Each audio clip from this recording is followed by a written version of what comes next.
үш қабатты мектеп болып салуына үлкен ықпал жасаған.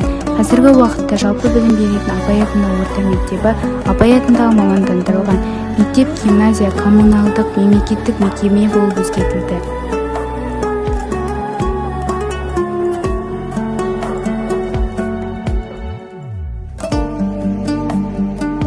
Бұл жерде көріп тұрғандарыңыздай 1970 жылдан бері аудан халқын сумен қамтамасыз етіп келе жатқан Аққыстау су арнасының мұнарасы.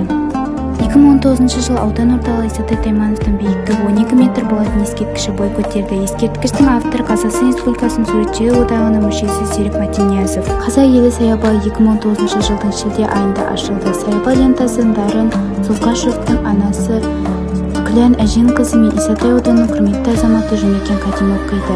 Саябақ ішіндегі ұлттық құндылықтарымызды насихаттайтын домбыра аспабы, бекіре мен мұнай тамшысы, қазақтың зергерлік бұйымдары мен сәулет нысандары